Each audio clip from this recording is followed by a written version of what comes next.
এমন ভাবে নবীর সাহাবী যায়েদ ইবনে হারেসা যুদ্ধ করতেছেন, কাফেররা তো দেখে অবাক, কিরে একজনের মোকাবেলায় তো আমরা পারতেছি না, হাজার মানুষকে হত্যা করতেছে, ব্যাপারটা কি? পিছন দিকে এক কাফের যাইয়া আল্লাহর নবীর পালক পুত্র যায়েদ ইবনে হারেসাকে এত জোরে এক তীর মারলেন, তীর মারার সাথে সাথে নবীর পালক পুত্র যায়েদ ইবনে হারেসা গোড়া থেকে মাটির মধ্যে লুটায় পড়লেন। শুধু তাই নয় রে মুমিন মুসলমান ইমানদার, আঘাতের পরে আঘাত আসতে আসতে কালিমার পতাকা উত্তীর্ণ অবস্থায় আল্লাহর নবীর সাহাবী পালক পুত্র যায়েদ ইবনে হারেসা ডাক দেয়া বলে, আমার ভাই জাফর, তুমি আমার পরের সেনাপতি দুইজন, তুমি আমার দ্বিতীয় নাম্বার রসুলের সেনাপতি, তুমি ভালো করে ময়দানের মধ্যে যুদ্ধ করো। যেই মাত্র এই কথা বললেন, আল্লাহর নবীর পালক পুত্র ডাক দিয়া বললেন, ভাই জাফর, তুমি আমার বাবার কাছে খবরটা পৌঁছায়া দিও, হে বাবা, তোমার দ্বীনের জন্য, ইসলামের জন্য, তোমার দ্বীনের জন্য, ইসলামের জন্য যুদ্ধ করতে করতে করতে করতে জীবন দিয়ে দুনিয়া থেকে বিদায় হয়ে গেছে। আল্লাহু আকবার। 13টি বছর মক্কায় রসুল দাওয়াত দিয়েছেন, কোনোদিন তরবারি, কোনোদিন তীর, কোনোদিন বল্লম, কোনোদিন নিজের হাত দ্বারা কারো কোনো থাপ্পড়, কোনো আঘাত আল্লাহ রসুল করেন নাই। এমন একজন মানুষ ছিলেন রসুল, মানুষের ধারে ধারে ইতি কথা, সুন্দর কথাগুলো শোনাইতেন, কিন্তু তারা বুঝে নাই। তারা রসুলকে যেইভাবে মনে চায় সেভাবেই আঘাত দিয়েছে, কষ্ট দিয়েছে। ভালো করে বুঝবেন, তায়েফের ময়দানে আল্লাহ নবীর প্রথম যে দ্বীনের সফর ছিল, ওই তায়েফের ময়দানে লোকেরার মাঝখানে আল্লাহ নবী যখন দ্বীনের দাওয়াত দেয়, তারা ছোট্ট ছোট্ট বাচ্চাদেরকে বলে যে এ পাগল, একে তোমরা পাথর মারো, নাউজুবিল্লাহ, এরে তোমরা পাথর মারো, পাথর মারা তাকে সরাইয়া দাও। ছোট ছোট বাচ্চারা তো বুঝে না, তারা ঠিকই পাথর মারে, গালি দেয়, কিন্তু আল্লাহর রসুল তাদের জন্য পর্যন্ত বদদোয়া করেন নাই, তাদেরকে গালি পর্যন্ত দেন নাই। সুবহানাল্লাহ। এই যে ঘটনা তায়েফের ময়দানে ঘটছে, আল্লাহ দেখেন কি দেখেন না? জোরে কোন, দেখেন কি দেখেন না? শুধু তাই নয় মুমিন মুসলমান ইমানদার, আল্লাহর নবী তায়েফের ময়দানে যখন দ্বীনের দাওয়াত দেয় তাদের সামনে, তারা বুঝে নাই। বড় বড় মুরব্বীগুলা ছোট্ট ছোট্ট বাচ্চাদেরকে লেলায়া দেয় আর বলে, যাও যাও, আব্দুল্লাহর বেটা মুহাম্মদ দ্বীনের দাওয়াত দেয়, আমাদের বাপদাদার ধর্মের মধ্যে চুনকালি লাগাই, যাও যাও তোমরা তাকে আঘাত করো। ছোট্ট ছোট্ট বালকগুলা বুঝে নাই, নবীর শরীরের মধ্যে পাথর মারে, নবীর শরীরের মধ্যে আঘাত দেয়, নবীকে গালি দেয়। আল্লাহ পাকের ফেরেশতা জিবরাইল আইসা বলে, ইয়া রাসূলুল্লাহ, ইয়া হাবিবাল্লাহ, ও পয়গম্বর, আল্লাহর কাছ থেকে আপনার কাছে এসেছি, আপনি যদি অর্ডার দেন, আপনি যদি বলেন, তাইলে এই তায়েফের ময়দানটাকে উল্টায়া দিব। আল্লাহর নবী বলেন, না না না রে জিবরাইল, তুমি যদি তায়েফকে উল্টায়া দাও, তাইলে আমি দ্বীনের দাওয়াত কাকে দিব? সুবহানাল্লাহ। তুমি তায়েফকে যদি উল্টায়া দাও, আমি কার মাঝে এই দিন প্রচার করব? না না, উল্টানো যাবে না। এরে মুসলমান ইমানদার, শুধু তাই নয়, নবীজি যখন মানুষের দ্বারে দ্বারে দ্বীনের এই কথাগুলো, বাণীগুলো পৌঁছায়, একটা মানুষও বুঝে না, দ্বীন গ্রহণ করতে চায় না, অল্প সংখ্যক মুসলমান হয়েছে। এমনকি নবীজিকে মারার জন্য চক্রান্ত পর্যন্ত শুরু করেছে। আল্লাহ তাআলা ডাক দিয়া বলেন, নবী গো, 13টি বছর পর্যন্ত এই মক্কার মধ্যে দ্বীনের কাজ করেছেন, ইসলামের কাজ করেছেন। 13টি বছরের মধ্যে কিছু সংখ্যক মানুষ শুধু ইসলাম ধর্ম গ্রহণ করেছে। ও নবী, না না না না, আপনি আর এই মক্কায় থাকবেন না, আপনি আপনার সাথে আবু বকরকে নিয়ে আপনি মদিনায় হিজরত করেন। জোরে বলেন সুবহানাল্লাহ। আপনি মদিনায় হিজরত করেন, আপনি মক্কায় থাকতে হবে না। আরে মুসলমান ইমানদার, আল্লাহ নবীকে রাতের গভীরে কাফেররা চতুর্দিক দিয়ে তার হুজরা মুবারককে গাও করে ফেলছে, মেরে ফেলবে। আল্লাহ বলেন, হাবিব, না না না না, আপনাকে মারতে চাইবে, কিন্তু আমি আল্লাহ নিজের কুদরতি ভাবে আমি আপনাকে হেফাজত করব। জোরে বলেন সুবহানাল্লাহ। আমি নিজে হেফাজত করব। আল্লাহ নবীকে আল্লাহ বললেন, ও নবী, আপনি রাতের গভীরে হাতের মধ্যে এক মুষ্ঠ বালি নেন আর সূরা ইয়াসিন থেকে তেলাওয়াত করতে থাকেন। তাদের এই সূরা ইয়াসিন থেকে তেলাওয়াত করে চতুর্দিকে বালুগুলো ছিটিয়ে দিয়া আপনি চলে যান এই রাস্তা দিয়ে মক্কায়, মদিনায়। জুড়ে বলেন সুবহানাল্লাহ। আল্লাহ নবী সূরা ইয়াসিন থেকে সুন্দর করে তেলাওয়াত করতে লাগলেন, চতুর্দিক দিয়ে মুষ্টির বালুগুলা ছিটাইয়া দিতে লাগলেন। বদরতি বাতাস আইসা নবীজির এই হাতের বালুগুলা কাফেরের প্রত্যেকটার চোখের মধ্যে আল্লাহ পৌঁছায় দিয়েছে। আল্লাহ নবী এই ফাঁক দিয়ে মদিনায় চলে গেলেন তার সাথে আবু বকরকে নিয়ে। মদিনায় যাওয়ার পর এখন দেখে এই মক্কার কাফেরগুলা মদিনায় পর্যন্ত আক্রমণ করতে যায়। নাউজুবিল্লাহ জোরে কোন। মদিনায় পর্যন্ত আক্রমণ করতে যায়। আল্লাহ তাআলা ডাক দিয়া বলেন, হাবিব, মক্কার 13 বছরের মধ্যে কোনোদিন আপনি তরবারি হাতে নেন নাই, কোনোদিন আপনি ইট পাক্কেল হাতে নেন নাই, কোনোদিন তীর হাতে নেন নাই। ও হাবিব, আজকে যখন এই মক্কার কাফেররা মদিনায় আসবে আপনি কিন্তু তাদেরকে ছাড়বেন না। জোরে বলেন আল্লাহু আকবার। মক্কা থেকে যখন মদিনায় গেলেন, ওই দিন থেকে আল্লাহ রাব্বুল আলামিন আল্লাহর নবীর উপরে আল্লাহ তাআলা জিহাদের যেই বিধান, এই বিধান ফরজ করেছেন। জোরে বলেন সুবহানাল্লাহ। মুসলমানদের ইতিহাসে সর্বপ্রথম যে যুদ্ধ হয়েছিল বদরের যুদ্ধ।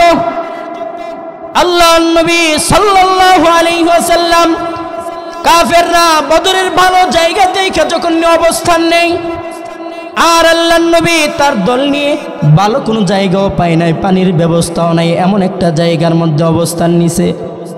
নবীজি এশারের নামাজ আদায় করিয়া সাথে সাথে যখন সিজদার মধ্যে লুটায় পড়লেন, আল্লাহ, 1000 জন কাফের, মাত্র 313 জন মুসলমান। এও তরবারি নাই, এও অস্ত্র নাই, এও তীর বল্লম কিচ্ছু নাই। আল্লাহ, আমরা জানি, ঈমান আছে, বিশ্বাস করি আল্লাহ আপনি বিজয় দিতে পারেন। বিজয় দেন কে? জোরে বলেন, বিজয় দেন কে? মুসলমানদের দিলের মধ্যে যে ঈমান আর ঈমানি জজবা যদি কোনো ব্যক্তির অন্তরে থাকে, বিজয় দুনিয়া থেকে হয় না, বিজয় আসমানে হয়। বিজয় কোথায় হয়? আল্লাহর নবী যখন সিজদার মধ্যে লুটে পড়ছে, গভীর রজনীতে হযরতে আবু বকর নবীর সামনে দাঁড়ায় বলেন, নবী গো, কাফেরদের সাথে আমাদের আর যুদ্ধ করার প্রয়োজন নাই। ও নবী, যেই সিজদা আপনি মারছেন, আমি 100% বলতে পারি আপনার এই সিজদার বিনিময়ে আল্লাহ কুদরতিভাবে আমাদেরকে বিজয় দান করবে। বদরের প্রান্তরে যখন পরের দিন সকালবেলা যুদ্ধ সংগঠিত হয়ে যায়, তুমুল আকারে যুদ্ধ ধারণ করে। এরে মুসলমান ইমানদার, এমন তুমুল বেগে যুদ্ধ হচ্ছে, 17 জন মুসলমান দুনিয়া থেকে বিদায় হয়ে যায়, শাহাদাত বরণ করে। পক্ষান্তরে কাফেরের দল থেকে 70 জন কাফের দুনিয়া থেকে বিদায় হয়, জাহান্নামে চলে যায়। মাত্র 17 জন মুসলমানের জীবনের বিনিময়ে আল্লাহ রাব্বুল আলামিন এই বদরের প্রান্তরে মুসলমানদেরকে বিজয় দান করেছেন। জোরে বলেন সুবহানাল্লাহ। মুসলমানদের ঈমানি জজবা যদি থাকে, মুসলমানদের ঈমানি পাওয়ার যদি থাকে, সে যেই হোক না কেন, যত ছোট দলই হোক না কেন, এই ছোট দলের মধ্যেই বিজয় দিতে পারেন কে? আরো সহজে বুঝবেন, মুসলমানদের একটা যুদ্ধ হয়েছিল নবীজির জমানায়। আল্লাহ রাসূল সাল্লাল্লাহু আলাইহি সাল্লামের জীবনে 100 যুদ্ধের মতো যুদ্ধ হয়েছিল। তার মধ্যে বড় বড় যে যুদ্ধগুলো সংগঠিত হয়েছে, 27টা যুদ্ধে রাসূল নিজে সেনাপতিত্ব করেছেন। কয়টা যুদ্ধে? 27টা যুদ্ধের মধ্যে রাসূল নিজে সেনাপতি থাইকা যুদ্ধ করছেন কাফেরদের বিরুদ্ধে। আর কিছু কিছু যুদ্ধ, এমন যুদ্ধ আছে যেটার মধ্যে রাসূল নিজে যান নাই, কিন্তু সেনাপতি বানায় সাহাবায়ে কেরামকে পাঠাইছে কাফেরদের বিরুদ্ধে। এমনই একটা যুদ্ধ ছিল মুতার যুদ্ধ, রোম সম্রাটের বিরুদ্ধে। আজকের যে দুনিয়ার মধ্যে যেরকম ভাবে শক্তিশালী যে দেশগুলো আছে, তার মধ্যে ইউরোপ, রাশিয়া, কি বলেন ঠিক না? তাদের নাম শুনলে অন্য অন্য দেশগুলো কাঁপে ভয়ে। ঠিক তেমনি ভাবে তৎকালীন জমানায় যে রোম ছিল, যে পারস্য ছিল, এটা ছিল ক্ষমতাধর একটা রাষ্ট্র, শক্তিশালী রাষ্ট্র ছিল। ওই রাষ্ট্রের মধ্যে আল্লাহর নবী সাল্লাল্লাহু আলাইহি ওয়াসাল্লামের একটা সাহাবীকে আল্লাহর নবী একটা পত্র দিয়া বাচ্চা হিরাক্লিয়াসের কাছে পাঠাইলেন। কালিমার দাওয়াত গ্রহণ করার কারণে আব্দুল্লাহর বেটা মুহাম্মদের পক্ষ থেকে তোমার যে ধর্ম এই ধর্ম ত্যাগ করে তুমি ইসলাম ধর্ম গ্রহণ করো। যেই মাত্র বাচ্চা হিরাক্লিয়াসের কাছে এই পত্র গেছে সে তো একবারে তেলে আগুনে জ্বল্লা উঠছে। হ্যাঁ, মেষ পালক আর বেড়া পালক নাকি আমার পত্র দেয় মুসলমান হওয়ার জন্য, নাউজুবিল্লাহ বলবেন না। বাচ্চা হিরাক্লিয়াস এই কথা বলে হারিস বিন উমাইর রাদিয়াল্লাহু তাআলা আনহুকে দূত, রাষ্ট্রীয় দূত, মনে রাখবেন রাষ্ট্র যতই সূত্র হোক না কেন রাষ্ট্রীয় দূতকে হত্যা করা এটা দণ্ডনীয় অপরাধ। কি বলেন, ঠিক না? ঠিক না? তো মুসলমানদের সাহাবী, আল্লাহ নবীর সাহাবীকে সে এই বাচ্চা হিরাক্লিয়াস টান দিয়ে নিয়া তার কেল্লা টাকাইটা একটা বস্তা দিয়ে রসুলের দরবারে পাঠাইছে। নাউজুবিল্লাহ কইতেন না? পাঠানোর পরে আল্লাহ রসুল তো দেখা একবারে রাগান্বিত হয়ে গেছে, মিম্বর থেকে দাঁড়িয়ে গেছে, চেহারা লাল বর্ণ হয়ে গেছে। আল্লাহ নবী সাথে সাথে সাহাবা ইকরামকে বললেন, হে আমার সাহাবীরা, তোমরা কে কোথায় আসো? অতি তাড়াতাড়ি মসজিদে নববীর মধ্যে আসো। সুবহানাল্লাহ জোরে কোন। আল্লাহ নবী সাল্লাল্লাহু আলাইহি ওয়াসাল্লাম যখন এই কথা বললেন, সাহাবা ইকরাম তো সবাই একেবারে সশরীরে অতি তাড়াতাড়ি মসজিদে নববীতে আসছেন। নবীজি সাল্লাল্লাহু আলাইহি ওয়াসাল্লাম ডাক দিয়ে বললেন, এ আমার সাহাবা ইকরাম, ভালো করে শুনিয়া নাও, আজকে তোমাদেরকে একটা যুদ্ধের মধ্যে আমি পাঠাবো, যেটা হবে মুতার প্রান্তরে। বর্তমান আবিসিনিয়া যেখানে উপস্থিত, এই আবিসিনিয়ার এইখানে মুতার প্রান্তরে তোমাদেরকে একটা যুদ্ধের মধ্যে পাঠাবো। আল্লাহ নবী সাল্লাল্লাহু আলাইহি ওয়াসাল্লাম 3000 সাহাবীকে নিয়ে বললেন, তোমরা এই 3000 সাহাবী যুদ্ধের মধ্যে যাবা। তোমাদের মধ্যে প্রথম নাম্বার সেনাপতি হবে আমার যায়েদ ইবনে হারেস, আমার পালক পুত্র। 2 নাম্বার সেনাপতি হবে আমার চাচাতো ভাই জাফর ইবনে আবি তালেব। 3 নাম্বার সেনাপতি হবে আমার সাহাবী আব্দুল্লাহ ইবনে রাওয়াহা। সাহাবা ইকরাম একজন আরেকজনের কাছে বলতে লাগলেন, আরে আমার সাহাবীরা, ভালো করে শুনিয়া নাও, তোমরা এই যুদ্ধের মধ্যে তোমরা 3 জনের নেতৃত্বে তোমরা যুদ্ধ করবা, জিহাদ করবা। আল্লাহ নবী সাল্লাল্লাহু আলাইহি ওয়াসাল্লাম যেই মাত্র এই কথা বললেন, সাহাবা ইকরামের মধ্যে আনাগোনা শুরু হয়ে গেল। কিরে অন্য যুদ্ধের মধ্যে রসুল সেনাপতি পাঠায় একজন, আজকা কেন 3 জন? ব্যাপারটা তো বুঝলাম না। আবার রসুল বললেন, যদি আমার পালক পুত্র শাহাদত বরণ করে তাইলে 2 নাম্বার সেনাপতি আমার চাচাতো ভাই জাফর, 3 নাম্বার সেনাপতি হবে আব্দুল্লাহ ইবনে রাওয়াহা। ব্যাপারটা তো বুঝলাম না। রসুল বললেন, 3 জন যদি শাহাদত বরণ করে 4র্থ নাম্বার সেনাপতি মুসলমানদের জামাত থেকে তোমরা নিজেরা বানায় নিবা। জোরে বলেন সুবহানাল্লাহ। মুনাফিকরা আলোচনা করতে লাগলেন, এ যায়েদ, তুমি কিন্তু শাহাদত বরণ করবা, কারণ রসুল বলছে। তারাও জানে রসুলের কথা যেটা হয় এটা সত্য হয়। কথা বলেন ঠিক কিনা? যেই মাত্র আল্লাহর রসুল সাল্লাল্লাহু আলাইহি ওয়াসাল্লাম 3 জনের নেতৃত্বে 3 জনকে সেনাপতি বানাইয়া আল্লাহর রসুল এই জামাতটাকে 3000-এর জামাতটাকে মুতার প্রান্তরে পাঠাইয়া দিলেন। মুতার প্রান্তরে সাহাবা ইকরাম যাইয়া দেখে, এরে এক বিশাল দল, যেই দলের মধ্যে 1 লক্ষ সৈন্য, অপরদিকে 1 লক্ষ, মোট কয় লক্ষ? 2 লক্ষের সৈন্যের মোকাবেলায় মাত্র 3000। বলুন তো দেখি, যুদ্ধ আর করবনি? 2 লক্ষ সৈন্য দলের বিপক্ষে মাত্র 3000 সৈন্য। একজন বলে, না না আমি চলে যাব, আরেকজন বলে, না না আমি যুদ্ধ করব। এমন একটা সমালোচনা হচ্ছে। এমন মুহূর্তে আব্দুল্লাহ ইবনে রাওয়াহা, উনি ছিলেন বড় চালাক মানুষ, দাঁড়ায় বললেন, এ নবীর সাহাবীরা, যুদ্ধ করতে আসছো মদিনা থেকে মুতার প্রান্তরে, কিসের তোমরা? কারণ মুসলমানরা মরলে শাহাদত বরণ করে আল্লাহর জান্নাতে যায়, আর কাফেররা মরলে জাহান্নামে যায়। তোমরা যদি মরো তাইলেও লাভ, বাঁচলেও গাজী, দোনো দিক দিয়ে লাভ, তোমাদের কোনো লস নাই। যেই মাত্র এই কথা বললেন, সঙ্গে সঙ্গে সাহাবা ইকরাম, যেই মাত্র এই কথা বললেন, সাহাবা ইকরাম সবাই চুপ হয়ে গেলেন। কথা তো ঠিক, মুসলমানরা বাঁচলে গাজী, মরলে শহীদ। আল্লাহর রসুল বলেন, হে দুনিয়ার উম্মত, ভালো করে শুনিয়া লাও, শাহাদাতের মৃত্যুটা হলো এমন, যেমন একটা ব্রিজ পড়ে তোমরা অপর প্রান্ত যাইবা, দুনিয়া থেকে মরবা তো আল্লাহর জান্নাতে যাইবা। জোরে বলেন সুবহানাল্লাহ।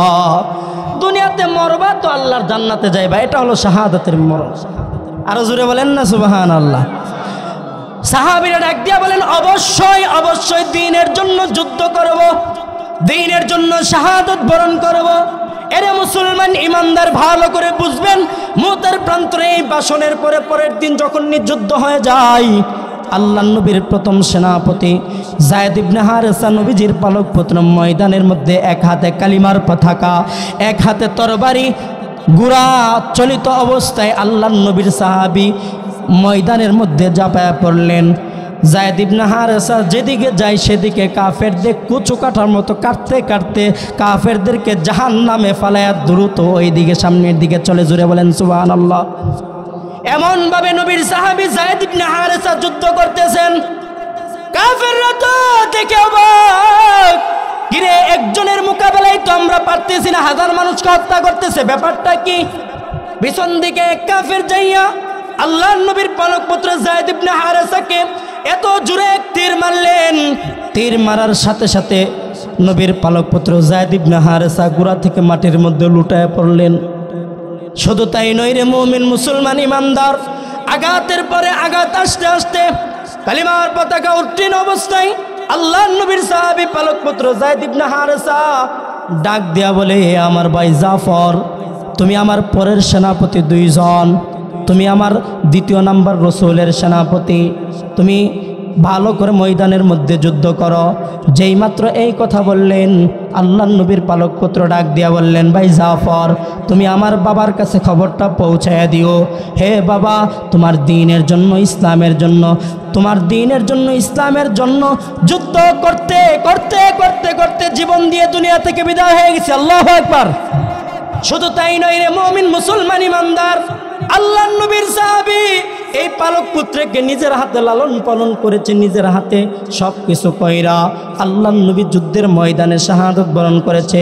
দ্বিতীয় নাম্বার সেনাপতি জাফর ইবনে আবি তালেবকে কালিমার পতাকা উঠলেন।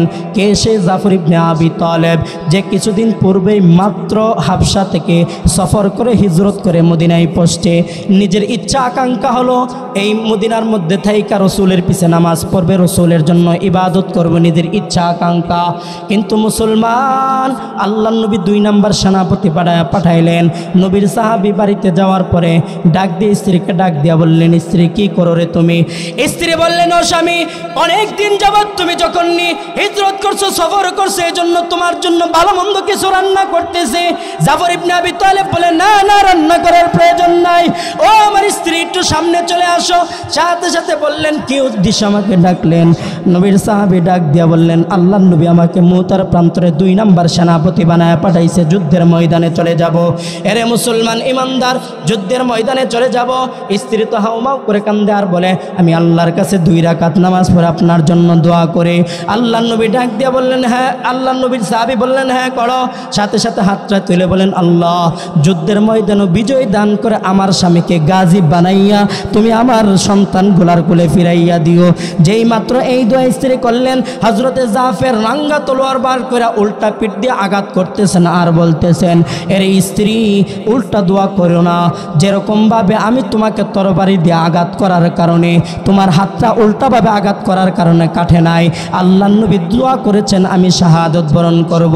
আজকে যদি তুমি দোয়া করো আমি গাজী হব, তাইলে তোমার দোয়া কবুল হবে না, রসুলের দোয়া কবুল হবে। অতএব তুমি উল্টা দোয়া করবা না। জুড়ে বলেন আল্লাহু আকবার। যেই মাত্র এই কথা বললেন, 2টা ছোট্ট ছোট্ট সন্তান হাউমাউ করে মাটির পড়ে কাঁদতেছে আর বলতেছে, বাবা গো, কত বাবা সন্তান কাঁদি নিয়ে দেখো রাস্তাঘাটে ঘুরতে যায়। ও বাবা, তুমি অনেক দিন পরে বাড়িতে আসছো, তুমি কি আমাদেরকে নিয়ে একটু ঘুরবা না?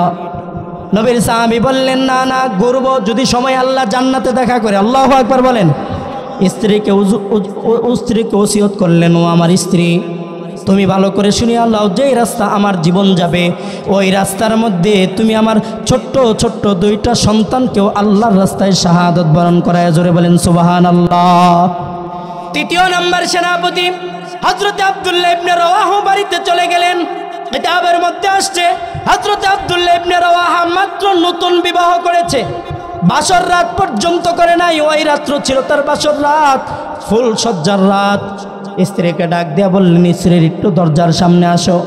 স্ত্রী কোরআন তেলাওয়াত করতেছিলেন, দরজা খোলা স্বামীকে আহ্বান করছিলেন। আল্লাহর নবীর সাহাবী ডাক দিয়া বললেন, না রে না, আমি তোমার সামনে যাইতে পারবো না। কারণ এখন যদি তোমার সামনে যাই, তুমি আমাকে প্রেম নিবেদন করবা, ভালোবাসা আদান প্রদান করার কথা বলবা, না না তোমার সাথে সাক্ষাৎ করা যাবে না। প্রাণের স্ত্রী রে, কিয়ামতের ময়দানে তোমার সাথে আমার সাক্ষাৎ হবে। স্ত্রী ডাক দিয়া বললেন, ও স্বামী আমার, আমি মদিনার একজন হুর সুন্দর মহিলা, কোনোদিন আপনাকে আমি দেখি নাই, আপনিও ভালোভাবে আমাকে কোনোদিন দেখেন নাই। ও স্বামী আমার, আপনি একটু সামনে আসেন, আমি আপনাকে একটু প্রাণ ভরে দেখতে চাই। আল্লাহু আকবার। স্বামী ডাক দিয়া বললেন, না না না, যদি তুমি আমার জন্য অপেক্ষা করতে পারো, তাইলে আল্লাহ রাব্বুল আলামিন কিয়ামতের ময়দানে বিচার কাজ করে জান্নাতের সিঁড়িখানার মধ্যে তোমার আমার সাক্ষাৎ ঘটাইবে। জোরে বলেন সুবহানাল্লাহ। এরে মুসলমান ইমানদার, আল্লাহর নবীর সাহাবা ইকরাম যুদ্ধের ময়দানে গেলেন। দ্বিতীয় নাম্বার সেনাপতি হযরত জাফর ইবনে আবি তালেবের হাতের মধ্যে তরবারি, এক হাতের মধ্যে ইসলামের পতাকা নিয়ে ময়দানের মধ্যে জাপায়া পড়ছে। ময়দানের মধ্যে কঠিনভাবে তুমুল আকারে যুদ্ধ করতেছেন। যেদিকেই যাইতেছেন মুসলমানরা কাফেরদের কচু কাটার মধ্যে এভাবে কাটতেছেন। কিন্তু হযরত জাফর ইবনে আবি তালেব কঠিনভাবে যেই মাত্র যুদ্ধ শুরু করলেন, এরে মুসলমান ইমানদার, পিছন দিক থেকে হযরত জাফর ইবনে আবি তালেবের ডান হাত বরাবর এক কাফের এমনভাবে আঘাত করছে, তার হাতটা জমিনের মধ্যে ডলে পড়ছে, এইভাবে পড়েছে। আল্লাহর নবীর সাহাবী যুদ্ধ করতে সমস্যা হয়, হাতটাকে এইভাবে মোচড় দিয়া তরবারির আঘাত দিয়া দেহ থেকে আলাদা করে জমিনের মধ্যে ফালাইয়া বাম হাতে তরবারিকে নিয়ে কাফেরদের বিরুদ্ধে যুদ্ধ করতেছেন। তুমুল আকারে যুদ্ধ করতেছেন। যুদ্ধ করতে করতে করতে এক কাফের আইসা পিছন দিক থেকে তার বাম হাতটা বরাবর আঘাত করছে। তার বাম হাত আঘাত করা মাত্রই জমিনের মধ্যে হাতটা পইরা গেছে। হাত পইরা যাওয়ার পরে হযরত জাফর ইবনে আবি তালেবের আরেক কাফের আইসা ডান পার মধ্যে আঘাত করছে, বাম পার মধ্যে আঘাত করছে। অঙ্গগুলা ছিটকে ছিটকে দূরে দূরে যাইয়া পড়তেছে। এমন সময় আল্লাহর নবীর যে ইসলামের পতাকা, দ্বীনের পতাকা, এই পতাকা দেখতেছে উঠতেছে। তৃতীয় নাম্বার সেনাপতি যখন আব্দুল্লাহ ইবনে রাওয়াহা তাকায় রইছে, কিরে ময়দানের মধ্যে কালিমার পতাকা দেখা যায় না। আল্লাহর নবীর সাহাবী আব্দুল্লাহ ইবনে রাওয়াহার সাথে আল্লাহর নবীর আরেক সাহাবী আবু উবাইদা ইবনুল জাররাহ জমিনের মধ্যে চইলা গেছে। ময়দানের মধ্যে দৌড়াইয়া যাইয়া দেখে নবীর সাহাবী তার এই অঙ্গ প্রত্যঙ্গগুলো জমিনের মধ্যে ছিটকা ছিটকা দূরে দূরে পইরা আছে। দেহ থেকে মাথাটা আলাদা। কিন্তু আশ্চর্য বিষয় হলো, আবু উবাইদা ইবনুল জাররাহ ডাক দেয়া বলে, আমি তাকাইয়া দেখি আল্লাহর নবীর সাহাবী হযরতে জাফর ইবনে আবি তালেব মুখটা দিয়া কামড়ায়া উপরের দিকে পতাকাটা ধইরা রাখছে। জোরে বলেন আল্লাহু আকবার। কামড়ায়া এই কালিমার পতাকাটাকে উপরে ধইরা রাখছে, জমিনের মধ্যে দেই না পড়ার জন্য। আবু উবাইদা ইবনুল জাররাহ ডাক দিয়া বলে, আরে দুনিয়ার মুসলমান ইমানদার, ভালো করে বুঝো, এই কালিমার পতাকাটা আল্লাহর নবীর তৃতীয় নাম্বার সেনাপতি আব্দুল্লাহ ইবনে রাওয়াহার হাতে তুলে দিলেন। আব্দুল্লাহ ইবনে রাওয়াহা জমিনের মধ্যে যুদ্ধ করতেছেন। আবু উবাইদা ইবনুল জাররাহ বলে, আমি রাত্রে ঘুমন্ত অবস্থায় দেখি আল্লাহর নবীর সাহাবী হযরত জাফর ইবনে আবি তালেব তাকাইয়া দেখেন যে জান্নাতের মধ্যে উড়ে উড়ে দুইটা ডানা দিয়ে ঘুরতেছেন। জোরে বলেন সুবহানাল্লাহ। আবু উবাইদা ইবনুল জাররাহ ডাক দিয়ে বলে, এ নবীর সাহাবী জাফর, তোমার সাথে আল্লাহ কি ব্যবহার করেছে? তোমার সাথে আল্লাহর কি মুলাকাত হয়েছে তুমি বলো। আল্লাহর নবীর সাহাবী হযরত জাফর ইবনে আবি তালেব ডাক দিয়ে বলে, এ ভাই আবু উবাইদা, ভালো করে শুনিয়া লও, আল্লাহ তাআলা দুনিয়াতে আমার দুইটা হাত নিয়েছে, কিন্তু জান্নাতকে উড়ে উড়ে দেখার জন্য দুইটা নূরের পাখা আল্লাহ আমাকে দান করছেন। দুইটা নূরের পাখা দান করছেন। শুধু তাই নয়, আবু উবাইদা ইবনুল জাররাহ ডাক দিয়া বলে, এ নবীর সাহাবী, কি বলছে আল্লাহ? আল্লাহ বলছে, এ জাফর, তুমি তো দ্বীনের জন্য শাহাদত বরণ করেছো, তুমি কি চাও আমার কাছে, কি লাগবে তুমি বলো। জাফর ডাক দিয়া বলে, আল্লাহ, কিচ্ছু চাই না, তবে একটা আশা, তুমি আবার আমাকে দুনিয়ায় দাও, এই দ্বীনের জন্য, ইসলামের জন্য আমি আবার শাহাদত বরণ করতে চাই। আমি আবার শাহাদত বরণ করতে চাই, আবার শাহাদত বরণ করতে চাই। কি তামান্না, কি আশা আকাঙ্ক্ষা তাদের, ঈমানের পাওয়ার দেখে। তৃতীয় নম্বর সেনাপতি আব্দুল্লাহ ইবনে রাওয়াহা ময়দানের মধ্যে তুমুল বেগে যুদ্ধ করতেছেন। কাফের হাতে নিহত হয়, দুনিয়া থেকে বিদায় হয়ে যায়। মুসলমানরা অবাক, কিরে এখন কার নেতৃত্বে আমরা যুদ্ধ করব, কার নেতৃত্বে আমরা যুদ্ধ করব ময়দানের মধ্যে? আল্লাহর নবীর এক সাহাবী ডাক দিয়া বললেন, এ দুনিয়ার মুসলমান ভালো করে শোনো, ভালো করে শোনো। নবীর সাহাবী ডাক দিয়া বলে, খালিদ ইবনুল ওয়ালিদকে তোমরা ৪র্থ নম্বর সেনাপতি বানাও। জোরে বলেন সুবহানাল্লাহ। হযরতে খালিদ ইবনুল ওয়ালিদ এমন এক বীর পালোয়ান ছিলেন যার সামনে কোনো কাফের কোনোদিন দাঁড়াইতে পারে নাই। ওয়ালিদ, এই খালিদ ইবনে ওয়ালিদকে ময়দানের মধ্যে তার নেতৃত্বে সাহাবা ইকরামকে পাঠানো হলো।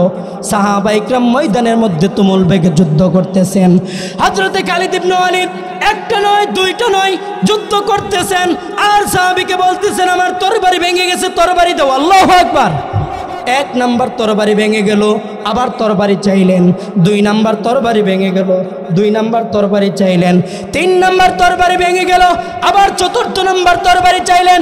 এমন করে একটা নয় দুইটা নয় 8টা তরবারি ভেঙে ফেলছে। যুদ্ধ করতে করতে কাফেরদেরকে আঘাত করতে করতে 8টা তরবারি আলাদা হয়ে গেছে। এরে মুসলমান ইমানদার, 8টা তরবারি ভাঙার পরে 9ম নাম্বার তরবারি দিয়া যখন আল্লাহর নবীর সাহাবী হযরতে খালিদ ইবনে ওয়ালিদ যুদ্ধ করতেছেন 9 নাম্বার তরবারি দিয়ে যুদ্ধ করার পরে কাফেররা ডাক দিয়া বলে, এই কাফেররা ভালো করে শোনো, ভালো করে শোনো। খালিদ ইবনে ওয়ালিদ যেভাবে যুদ্ধ করতেছে, শুধু তাই নয়, তোমরা যদি তার সামনে যাও, তার তরবারি লাগবে না, তার কিচ্ছু লাগবে না।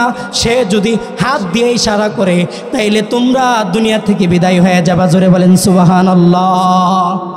এই যুদ্ধে যখন খালিদ ইবনুল ওয়ালিদের নেতৃত্ব বিজয় আল্লাহ দান করছে, বিজয় দান করার পরে কাফেররা তো অবাক, হায়রে 3000 সৈন্য দিয়া 2 লক্ষ কাফেরকে পরাজয় করছে।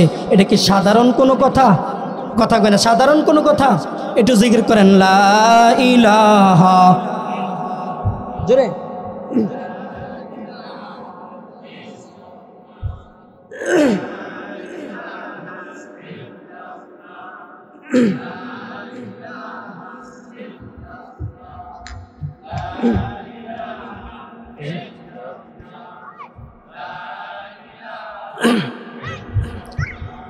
লা ইলাহা ইল্লাল্লাহ, লা ইলাহা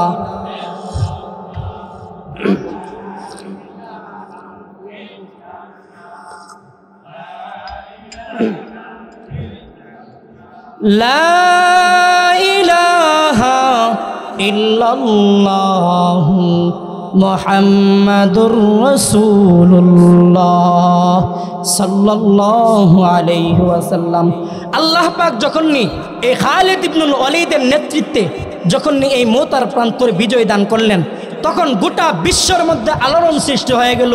কিরে, মুহাম্মদ তো কোনো সাধারণ ব্যক্তি নয়, সাধারণ কোনো ব্যক্তি নয়, তার সামনে যেই দাঁড়াবে নিশ্চিত সেই পরাজয় বরণ করবে। আল্লাহু আকবার। নিশ্চিত সেই পরাজয় বরণ করবে। অতএব তোমরা তার সামনে আর যুদ্ধ করতে কেউ যায় না। সুবহানাল্লাহ। 9ম হিজরির মধ্যে সম্ভবত এই যুদ্ধ মুতার যুদ্ধ হয়েছিল। এই 9ম হিজরির যুদ্ধের সময় আল্লাহ রাব্বুল আলামিন এই বিজয় দান করছে। জোরে বলেন সুবহানাল্লাহ। মুসলমানরা কোনো শক্তির বিনিময়ে যুদ্ধ করে না, মুসলমানরা যুদ্ধ করে তাদের ঈমানের বিনিময়। কিসের বিনিময়? জোরে কোন কিসের বিনিময়? ঈমানের বিনিময়। ছোট্ট করে বললে বুঝতে পারবেন। আল্লাহর নবীর নেতৃত্বে একটা যুদ্ধ হয়েছিল খাইবারের প্রান্তে। কোথায়? খাইবারের প্রান্তরে। দীর্ঘ 1 দিন নয়, 2 দিন নয়, এমনকি মাস যুদ্ধ হচ্ছে, কিন্তু বিজয় অর্জন হচ্ছে না। কি অর্জন হচ্ছে না? বিজয় আসতেছে না। আল্লাহর নবী তো অবাক, কিরে বিজয় আসে না কেন? আল্লাহর কাছে দোয়া করে বিজয় আসে না। হযরত উমরকে পাঠায়, আবু বকরকে পাঠায়, উসমানকে পাঠায়, কিন্তু বিজয় আসে না। আল্লাহর নবী মসজিদ ডাক দিয়ে বলেন এশারের নামাজের পরে, আগামীকালকে এমন একজন সেনাপতিকে আমি তোমাদের মাঝখানে নির্বাচন করব, যার নির্বাচনে, যার তত্ত্বাবধানে এই খাইবারের দুর্গ জয় হয়ে আসবে। আল্লাহু আকবার।